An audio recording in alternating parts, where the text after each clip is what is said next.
Mr. Gervin Hawkins, Chair of the Legislative Black Caucus, thank you for being brave. I apologize that so many of your colleagues chose to speak over your speech. Mr. Speaker and members, I rise today not just as a legislator, but as a Texan who still believes in the radical idea that voters should choose their leaders, not the other way around.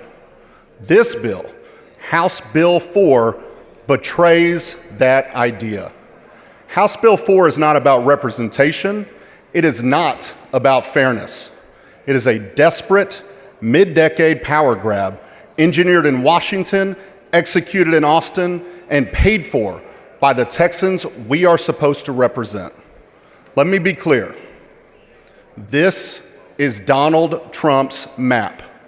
It is clearly and deliberately manufactures 5 more Republican seats in Congress because Trump himself knows the voters are rejecting his agenda. And instead of respecting that rejection, he's changing the rules. Instead of listening to the people, he's trying to silence them. And Texas Republicans have been more than willing to help.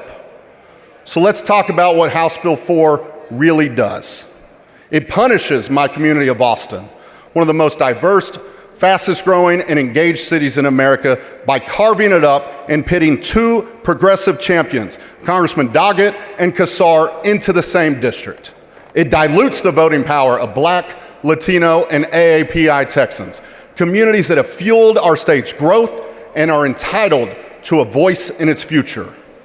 And it draws neighborhoods like mine in North Austin into districts that stretch over 360 miles to Midland and Odessa in one direction, and over 170 miles to Freestone County in the other direction.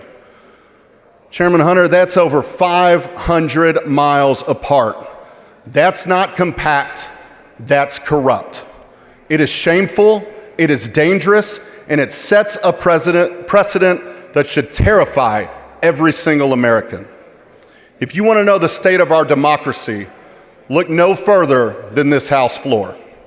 Representative Nicole Collier has been held here against her will for 2 full days. Over 48 hours because she refused to sign a permission slip from DPS, treating her like she's a child asking to use the restroom. Representative Collier is a 7-term legislator, an attorney, and an advocate for her community. She's being surveyed and detained in her own capital simply for dissenting. This is not democracy.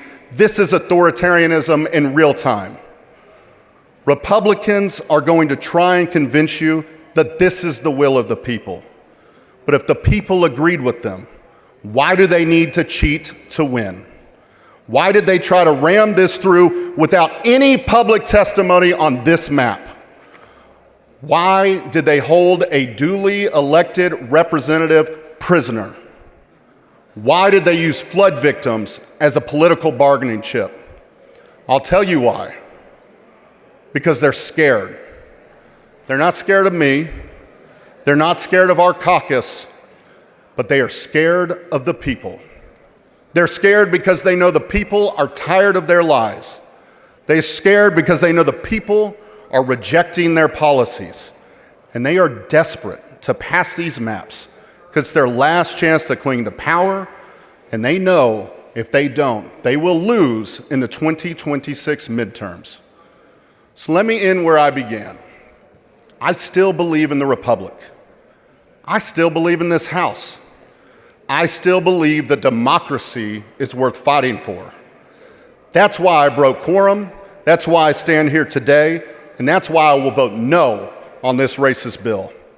Because House Bill 4 is not just about where the lines are drawn. It's about whether the people still hold the pen.